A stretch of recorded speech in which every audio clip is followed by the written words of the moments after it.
All right. Good afternoon. My name is Vince Palmieri. I'm president and founder of Asian Pacific Community Awareness. And I'm here this afternoon at Rosalie Le French Cafe with a gentleman who I've known for a while now and has become a friend, and I'm glad to call him a friend. His name is Nohra, and he's running for governor of the state of Nevada. Guy, welcome, and thank you so much for coming. A pleasure. Thank you for having me. And I also have to mention, we're both Wall Street guys, so we talk a little bit different. Make sure I explain it. So, I've heard you speak many times.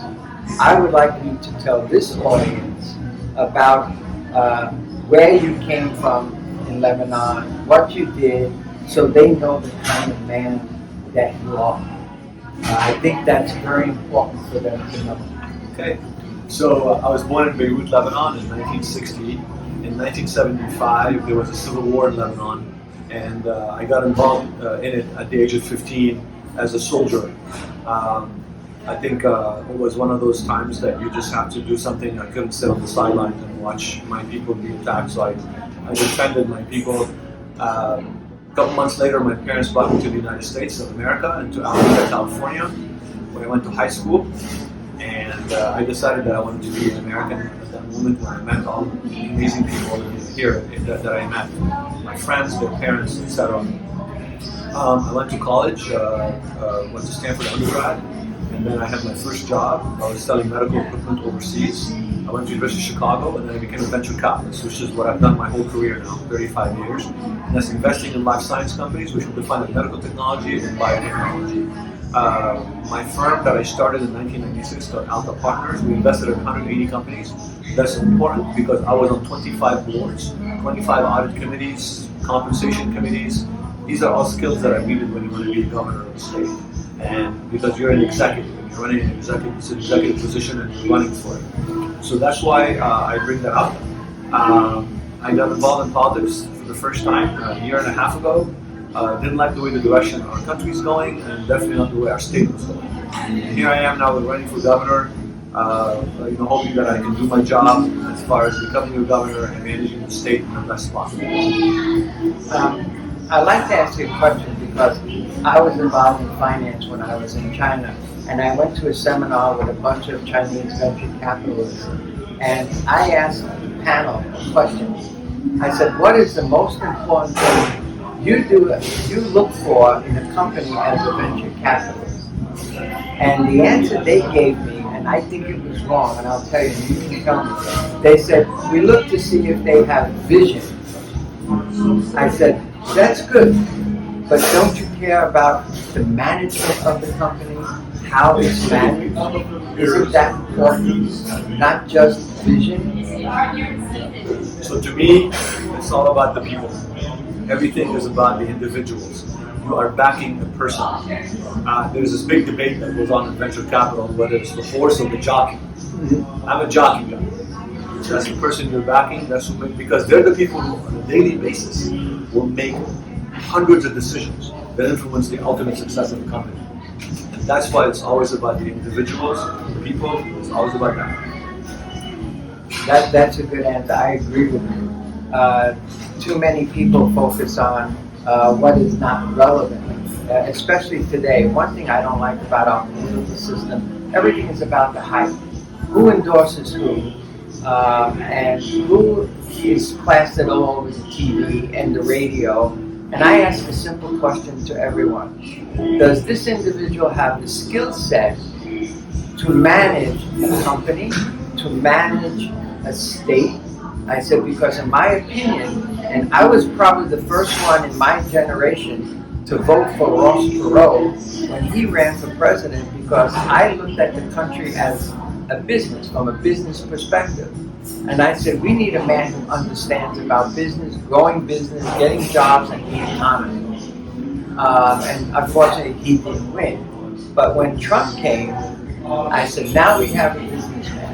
Of course, I'm also from New York. I know him well, his dealings on Wall Street, but I didn't like the way he tweeted. But I didn't look at that. I looked at the bottom line. What can he accomplish? What did he accomplish? And one of the questions I like to ask you is, and I know everybody asks you this question, what's the first thing you want to do as governor? But I want to maybe put it a different way. As a governor, what should you do first? Because this is a new position for you. You have the experience, but this is a new position. You don't know the people around you. So that's a perfect question. It fits right with what I always say I'm going to do on the job. So I'm going to have 17 departments that report to me. I'm going to audit them all between the time I get elected and so before the time I actually get inaugurated. On my first week on the job, I'm meeting with every head of every department. By then I would have known how they look, how do they compare to other states, how good they are, Department of Transportation, Department of Public Safety, you name it. Right? You're going to sit down with the head of every department. You're going to say, this is what I think you're doing well. This is what I think you're not doing well. Are you ready to adjust and serve the people the way we're supposed to, because that's our job. I don't know what the answer is going to be, but I know that if people are not qualified, they're not going to be there. And then the people are qualified, they'll stay there, I'll work with them, and I'll make them better. So my first thing is going to be an executive decision about my staff who will report to me.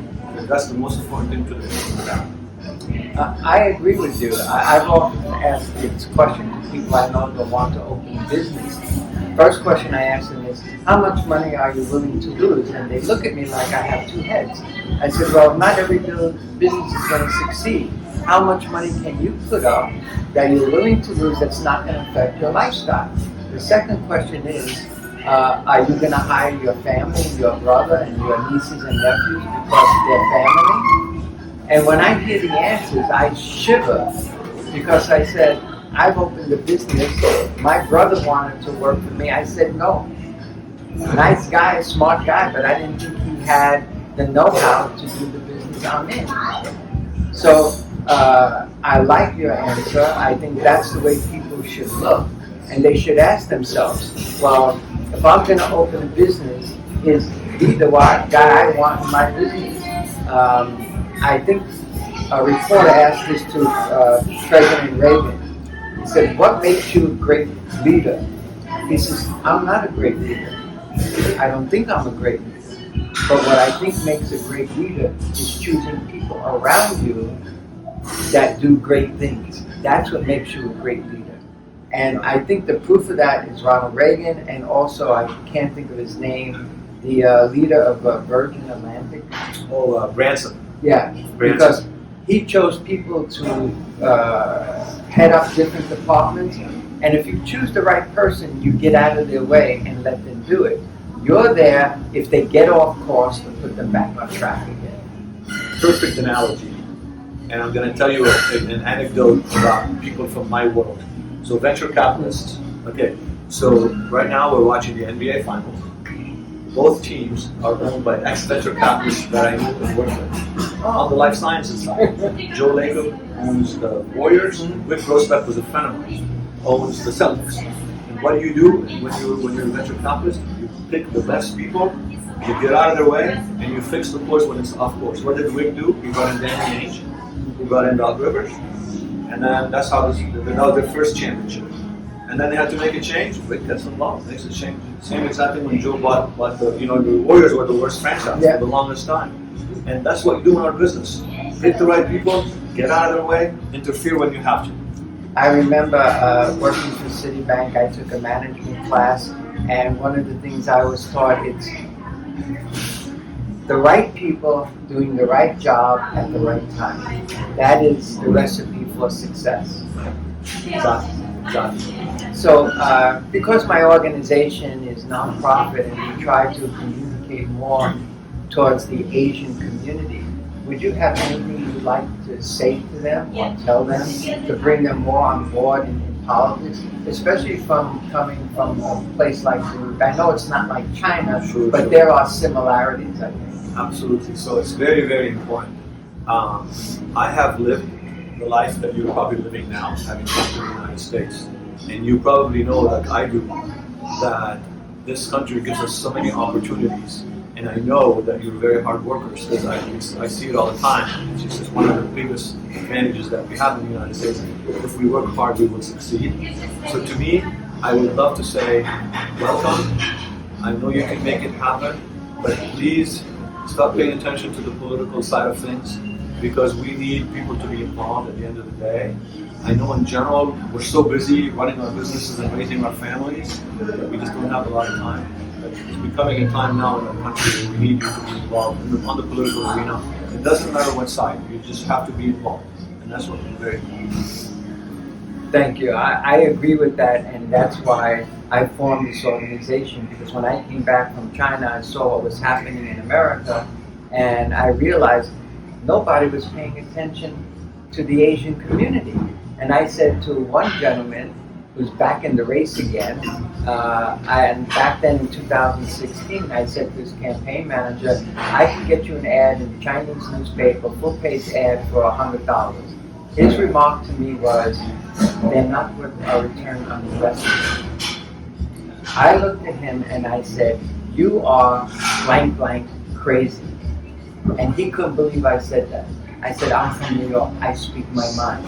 And I said, when your candidate loses by a half a point or a point, you're going to wish you took that ad out. That's so true. So again, for me, we want the community involved. And we all have issues that we care about. And we're all the same. We want good schools for our children. We want safety. We want the freedoms that we came to America for. So to me, again, I'm reaching out to all the communities across the board. Even if they don't vote for me, it doesn't matter because I will be their governor when I'm governor. And I'm going to be the person who has their backs, the person who protects their children, and who makes sure our schools work. So that's our system. If I can interrupt you for a second, because we know that the Asian community, their top priority is education for their kids. I've seen it in China, I've seen it here. As a governor, what could you do or influence the school board to make sure that we have one of the top education bureaus in the country? So as I mentioned before, I look always at this from the perspective of a business person. So what I know as a business guy is that everything we've been doing for the last 40 years has not worked. Okay? So it doesn't take a genius in business to figure that out. So what does that mean? To me, in business parlance, this is a restart. Okay? When you do a restart, you bring everybody in that's a stakeholder. And you sit down with them and you say, how do we fix this?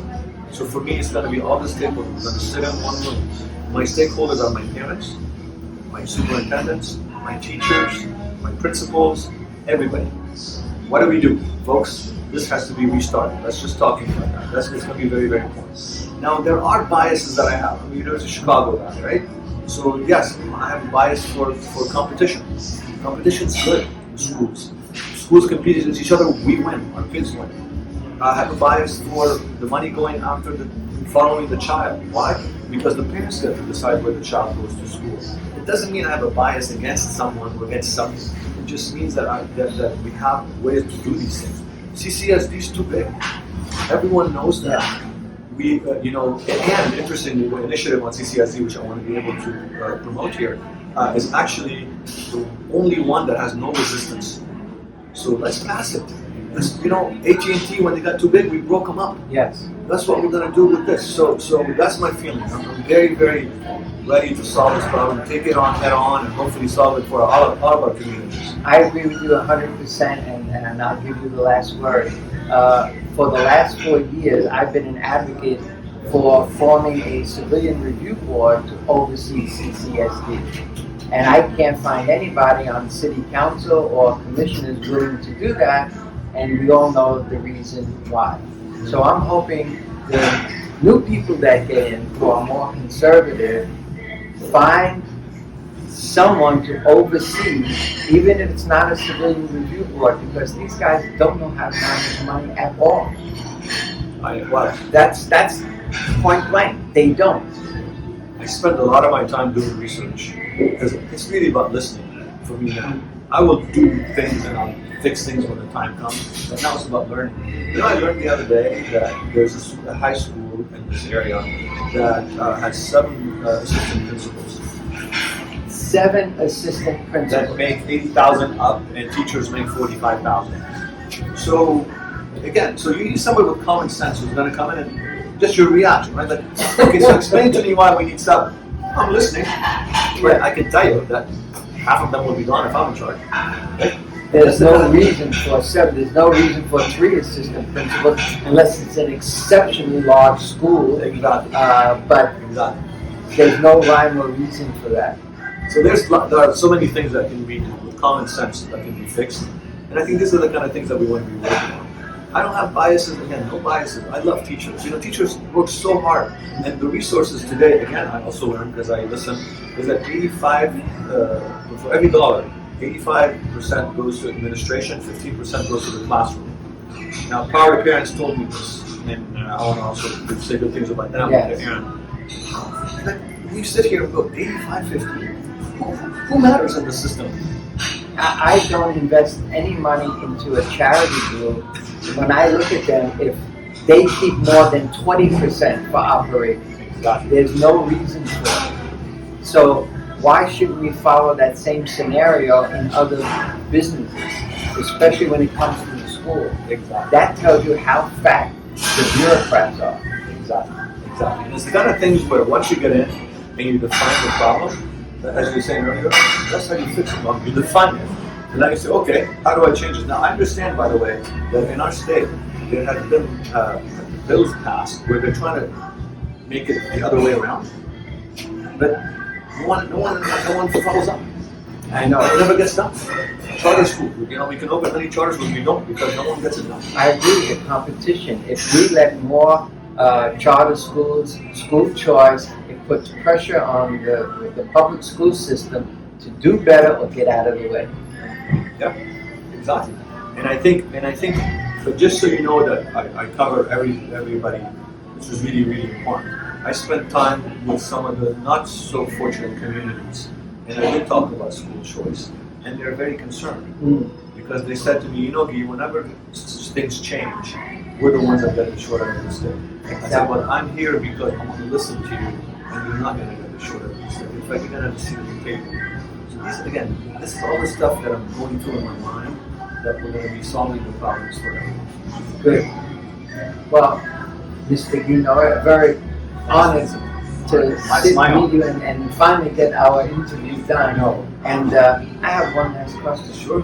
When you become governor, will you remember my name? Of course. Of course. And I'll always remember your service for our country. Thank you, sir. Yes. Thank you. Have a good afternoon.